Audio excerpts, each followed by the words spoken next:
मुंशी प्रेमचंद द्वारा लिखित लघु कथा पूस की रात।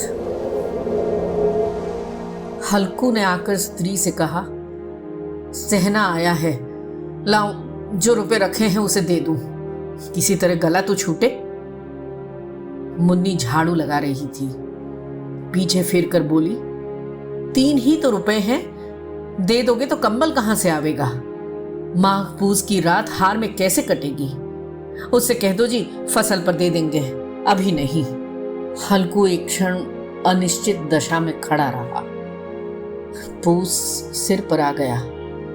कंबल के बिना हार में रात को वो किसी तरह नहीं जा सकता, मगर सहना मानेगा नहीं, घुड़कियां जमावेगा, गालियां देगा। अरे बला से जाड़ों में मरेंगे, ये बला तो सिर से टलेगी। ये सोचता हुआ वह अपना भारी भरकम डील लिए हुए, जो उसके नाम को झूठ सिद्ध करता था, स्त्री के समीप आ गया और खुशामद करके बोला, ला दे दे, गला तो छूटे। कंबल के लिए कोई दूसरा उपाय सोचूंगा। मुन्नी उसके पास से दूर हट गई और आंखें तरेरती हुई बोली, कर चुके दूसरा उपाय, जरा सुनो तो कौन सा उपाय करोगे। कोई खैरात दे देगा कंबल, न जाने कितनी बाकी है जो किसी तरह चुकने ही नहीं आती। अरे मैं कहती हूं तुम क्यों नहीं खेती छोड़ देते, मर काम करो, उपज हो तो बाकी दे दो, चलो छुट्टी हुई। बाकी चुकाने के लिए ही तो हमारा जन्म हुआ है, पेट के लिए मजूरी करो, ऐसी खेती से बाज आए। मैं रुपए ना दूंगी सो ना दूंगी। हल्कू उदास होकर बोला, तो क्या गाली खाऊं। मुन्नी ने तड़प कर कहा, गाली क्यों देगा, उसका राज है क्या। मगर ये कहने के साथ ही उसकी तनी हुई भौहें ढीली पड़ गई। हल्कू के उस वाक्य में जो कठोर सत्य था, वह मानो एक भीषण जंतु की भांति उसे घूर रहा था। उसने जाकर आले पर से रुपए निकाले और लाकर हल्कू के हाथ पर रख दिए। फिर बोली, तुम छोड़ दो अब की से खेती, मजूरी में सुख से एक रोटी तो खाने को मिलेगी, किसी की धौंस तो न रहेगी। अच्छी खेती है, मजूरी करके लाओ, वह भी उसी में झोंक दो, उस पर से धौंस सहो। हल्कू ने रुपए लिए और इस तरह बाहर चला मानो अपना हृदय निकाल कर देने जा रहा। उसने मजदूरी से एक एक पैसा काट कपट कर 3 रुपए कंबल के लिए जमा किए थे। वे आज निकले जा रहे थे। एक एक पग के साथ उसका मस्तक अपनी दीनता के भार से दबा जा रहा था। पूस की अंधेरी रात, आकाश पर तारे भी ठिठुरते हुए मालूम होते थे। हल्कू अपने खेत के किनारे ऊख के पत्तों की एक छतरी के नीचे बांस के खटोले पर अपनी पुरानी गाढ़े की चादर ओढ़े पड़ा कांप रहा था। खाट के नीचे उसका संगी कुत्ता जबरा पेट में मुंह डाले सर्दी से कूं कूं कर रहा था। 2 में से एक को भी नींद ना आती थी। हल्कू ने घुटनियों को गर्दन में चिपकाते हुए कहा, क्यों जबरा, जाड़ा लगता है। कहता तो था घर के पुआल पर लेट रहे, तो यहाँ क्या लेने आए थे। अब खाओ ठंड, मैं क्या करूं। जानते थे मैं यहाँ हलवा पूरी खाने आ रहा हूं, दौड़े दौड़े आगे आगे चले आए। अब रो नानी के नाम को। जबरा ने पड़े पड़े दुम हिलाई और अपनी कूं कूं को दीर्घ बनाता हुआ एक बार जम्हाई लेकर चुप हो गया।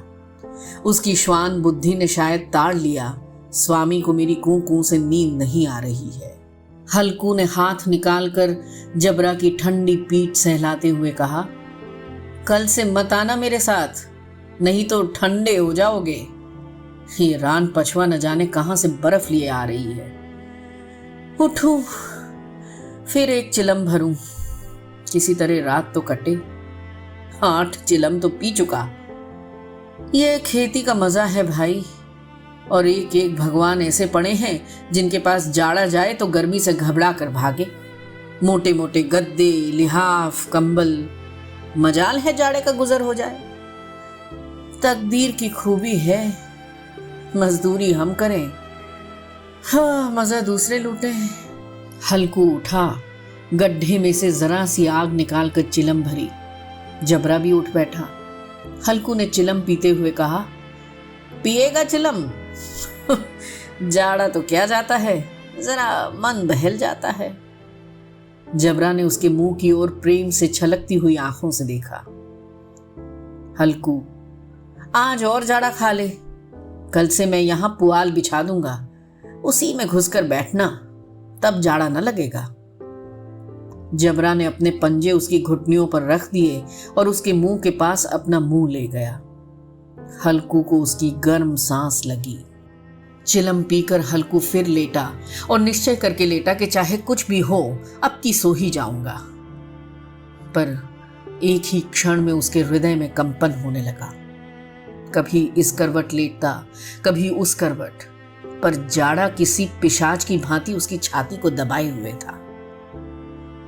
जब किसी तरह न रहा गया तो उसने जबरा को धीरे से उठाया और उसके सिर को थपथपाकर उसे अपनी गोद में सुला लिया।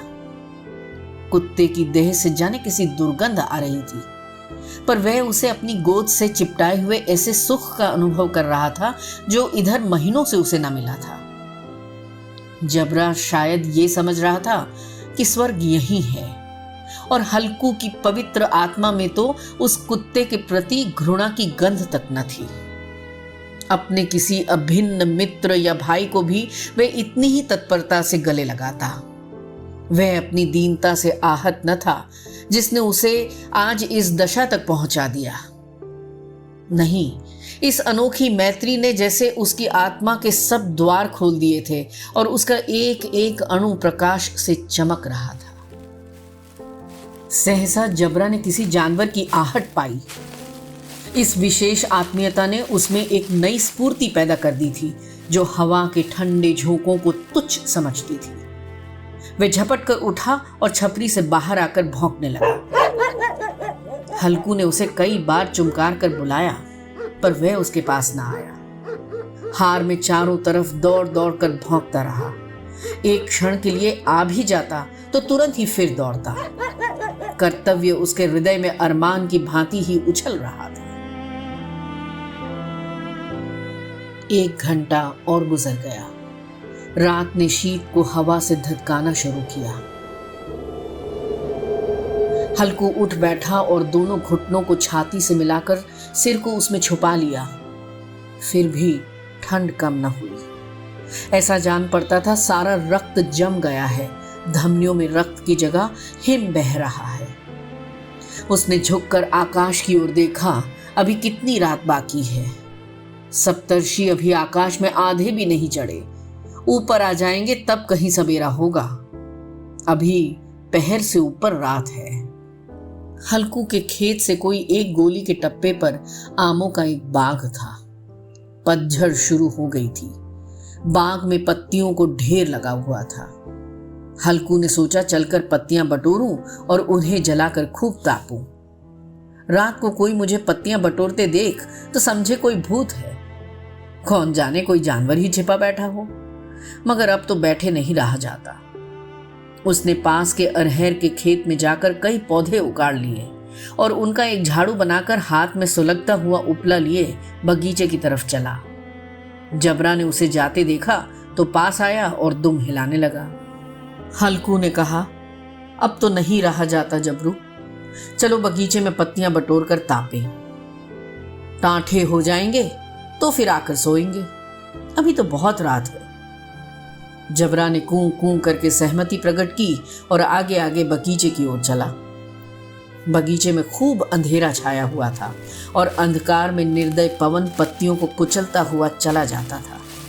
वृक्षों से ओस की बूंदें टप टप नीचे टपक रही थी। हल्कू ने आग जमीन पर रख दी और पत्तियां बटोरने लगा।